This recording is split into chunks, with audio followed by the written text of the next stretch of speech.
Good morning बच्चों। पिछले video में हमने उपसर्ग की परिभाषा को समझा था और उपसर्ग के प्रकारों को भी मैंने आपको समझाया था। तो पिछली वीडियो में मैंने आपको उपसर्ग का पहला जो प्रकार था तत्सम उपसर्ग, वो मैंने आपको एक्सप्लेन किया था। आज हम करेंगे उपसर्ग का दूसरा प्रकार तद्भव हिंदी के उपसर्ग। ठीक है, तद्भव भी दो शब्दों से बना है। कहा जा सकता है कि संस्कृत भाषा के शब्द जो कुछ परिवर्तन के साथ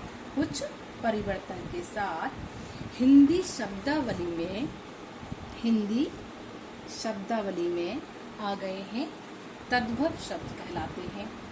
एग्जाम्पल जैसे मैं आपको बोलती हूँ, एक मैंने सेंटेंस ले लिया, सूर्य पूरब में उगता है।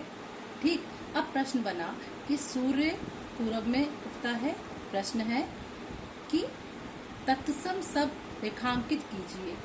अब अगर आपने सूर्य को रेखांकित कर दिया तब ये ठीक होगा। इसी प्रकार अगर मैंने आपको सेंटेंस में बदल दिया, सूरज पूरब में उगता है, और कहा कि तत्सम सब रेखांकित कीजिए, और आपने सूरज को रेखांकित कर दिया, तो वो गलत हो जाएगा। ठीक है, क्यों? क्योंकि सूर्य तत्सम यानी कि संस्कृत का शब्द है और हिंदी भाषा में उसको लिया गया है सूरज के रूप में। तो इस प्रकार से तत्सम शब्द वे होते हैं जो संस्कृत के होते हैं, जो कहते उपयोग किए जाते हैं, लेकिन तद्भव वे शब्द होते हैं संस्कृत के भाषा के जो कुछ परिवर्तन के साथ हिंदी शब्दावली में प्रयोग किए जाते हैं, तब वो तद्भव कहलाते हैं। तो इस प्रकार से उपसर्ग का दूसरा जो प्रकार है वो है हिंदी के उपसर्ग। ठीक है, अब हिंदी के उपसर्ग 13 होते हैं, यानी कि तद्भव उपसर्ग जो होते हैं वो संख्या में 13 होते हैं। कुछ उपसर्ग मैंने लिए हैं, यहाँ पर मैं आपको उदाहरणार्थ जो है मैंने यहाँ पर लेकर सॉल्व किया है। पहला उपसर्ग मैंने लिया है भर, मूल शब्द लिया मैंने पेट, दोनों मिलकर नया शब्द बना रहे हैं भर पेट। दूसरा मैंने लिया अ, फिर मैंने मूल शब्द लिया धीर, मिलकर बना अधीर। फिर मैंने एक उपसर्ग और लिया बिन, मूल शब्द लिया बुलाया, और दोनों को मिलाकर बना बिन बुलाया। ठीक है बेटा, अब ये देख लीजिएगा, एक और उपसर्ग मैंने लिया हिंदी का सु, मूल शब्द मैंने लिया संस्कार, नया शब्द बन गया सुसंस्कार। तो इस प्रकार से ये हमारे जो उपसर्ग हैं ये तद्भव उपसर्ग कहलाते हैं। ठीक है, संख्या में 13 होते हैं, और मूल शब्द के आगे लगकर ये एक नया शब्द बनाते हैं, और इस प्रकार से ये उपसर्ग हिंदी के उपसर्ग कहलाते हैं।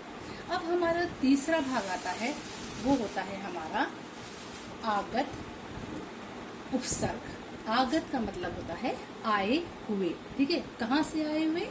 विदेशी उपसर्ग, यानी कि आगत विदेशी उपसर्ग, विदेश से आए हुए, अन्य देशों की भाषाओं से लिए हुए। ये विदेशी भाषाओं से हिंदी में आए मुख्यतः उर्दू के अंतर्गत अरबी, फारसी एवं अंग्रेजी भाषा के उपसर्ग होते हैं।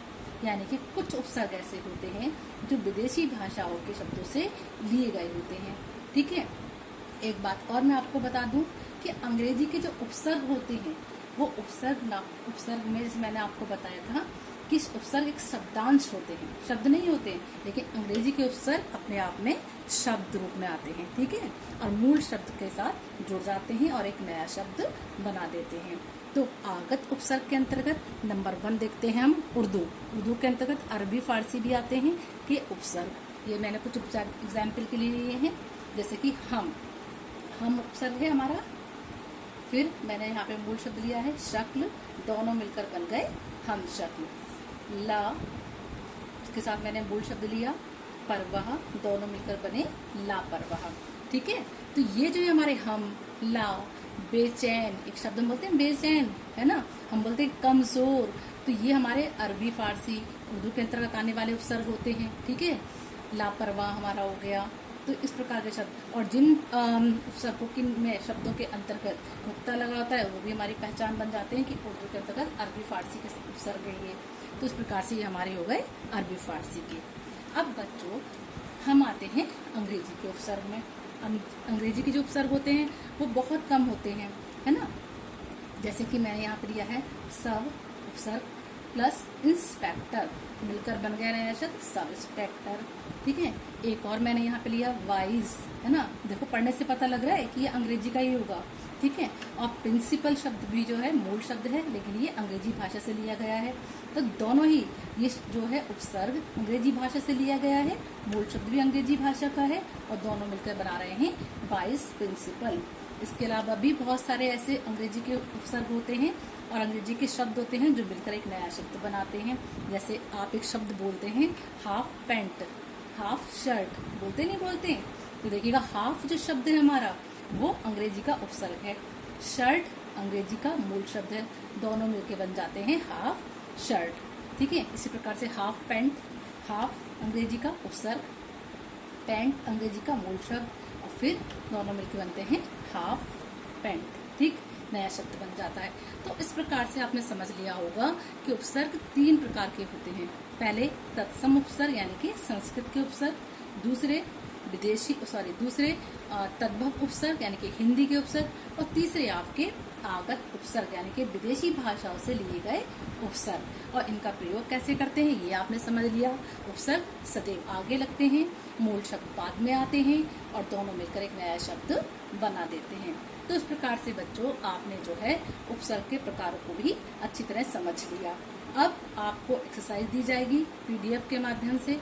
उस एक्सरसाइज को आपको अपनी व्याकरण नोटबुक में लिखना है, सॉल्व करनी है वो सारे शब्द जो मैं आपको दूंगी, और अपने वर्क को अच्छे तरीके से कंप्लीट करना है।